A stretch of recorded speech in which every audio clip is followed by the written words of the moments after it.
香港政府公布咗一份高中及專上教育發展白皮書，喺專上教育嗰個部分提出咗一個建議，希望政府認可嘅浸會、嶺南同埋樹仁呢3間學院可以改成221學制，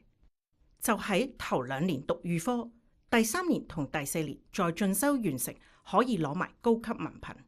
而讀埋第5年就可以拎埋榮譽文憑。如果呢3間學院接受呢個建議，改制之後頭4年就會攞到政府嘅經濟援助。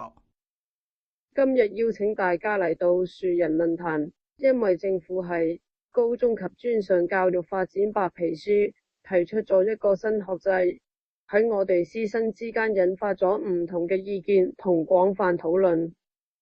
呢件事關乎到樹仁未來嘅辦學方向，甚至影響到學校嘅命運，影響好深遠。作為校長，我知道咁重大嘅決定唔可以我一個人獨斷獨行，所以我決定透過全體師生投票，集思廣益，一齊決定樹仁嘅前途。而家誠摯歡迎各位老師、同學踴躍發言，依家我哋一齊開始討論。今日出席論壇嘅嘉賓包括鍾校長、校董會主席、校友、社會學及社會工作學系系會代表，以及2位學生代表。另外都好多謝各位老師同同學嘅參與。依家有請鍾校長為我哋發言。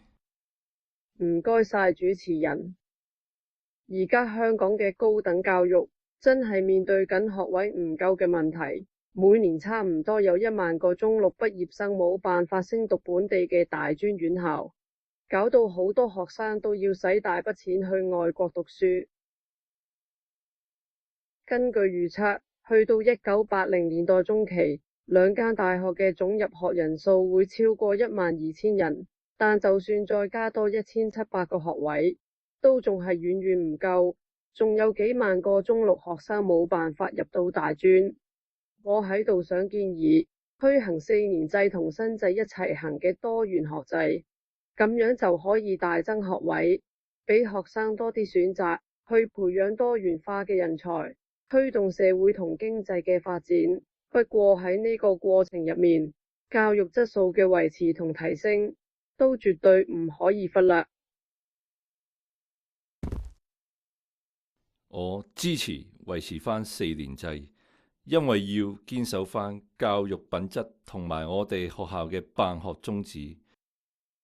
我堅決主張政府一定要明確支持同埋維護4年制專上教育體系，保障返學術水平同廣泛認受性，咁樣先可以真正對學生嘅前途同專業發展負責。我堅決反對新制。依家4年制嘅課程設計已經好完整，教學水平都好高，仲要同海外嘅學術體系對接，可以更加好培養學生做一啲高難度嘅研究。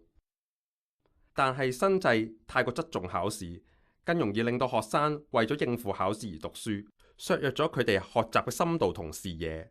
仲會養成佢哋短視嘅學習心態。同埋新制嗰樣所謂嘅中六後2年嘅課程，根本唔係真正嘅大學程度，只係職業或者專業訓練。咁短時間令人好懷疑佢哋嘅水平。更加重要嘅係，舊制專上學院嘅學歷一直得到好多國家嘅大學承認，我哋嘅畢業生可以直接去海外大學升學，但係新制嘅教育程度暫時都未得到廣泛認受，可能會削弱我哋畢業生嘅留學競爭力。新制太過側重考試，學生5年內要應付3次主要考試同評核，精神壓力好大，好容易令學習變成純粹為咗應付考試嘅工具，而忽略咗培養學生嘅宏觀視野同獨立思考能力。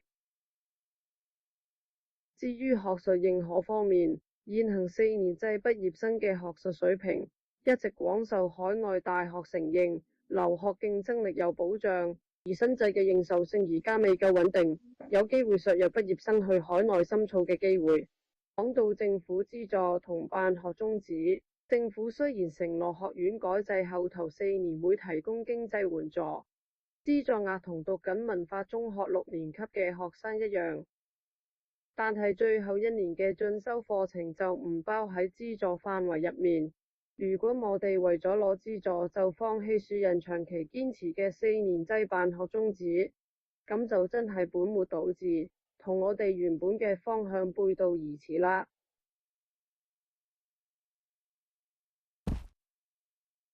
大家好，我都好認同鍾校長同主席嘅睇法。白皮書將大專教育同理工學院嘅職業訓練擺埋一齊講，其實兩者嘅教育目標同教學方式本質上有好大嘅分別，唔係咁容易比較。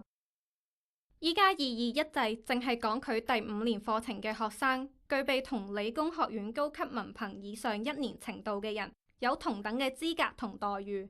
但冇提供具體嘅解釋同依據。呢個模糊嘅界定對我哋學校社會工作相關嘅專業課程都影響幾大。而4年制可以俾到學生有足夠嘅實習時間，令到佢哋嘅專業能力更加紮實。但係新制可能會壓縮咗呢個重要環節嘅時間，其實係削弱緊實務訓練嘅深度。大家好，我係樹人嘅校友，我支持政府嘅建議。如果樹人接受新制，就可以得到穩定嘅財政支持，從而提升辦學條件同埋改善校園環境。咁樣既可以紓解學院嘅經濟壓力，又可以優化教學品質，簡直係雙贏。點解唔支持呢？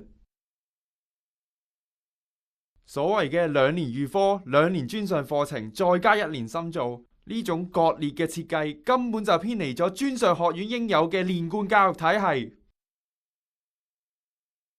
大家好，我認同佢哋嘅觀點。樹人學院自創校以嚟一直都堅持4年學制，課程嘅設計由淺入深，循序漸進。正因為咁，我哋先至有足夠嘅時間喺完成專業學業之餘，積極咁參加課外活動同埋義務工作，全面發揮自己嘅潛能，累積寶貴嘅經驗。但係我哋其實可以由另一個角度去諗，如果接受政府建議，學院就可以得到財政嘅支持，去提升翻學校嘅辦學條件，改善翻學校嘅環境。呢個對師生嘅教學同埋學習體驗都有幫助，何樂而不為呢？如果接受改制，學院就可以得到政府經濟援助，可以幫我哋減輕部分辦學同埋就學負擔。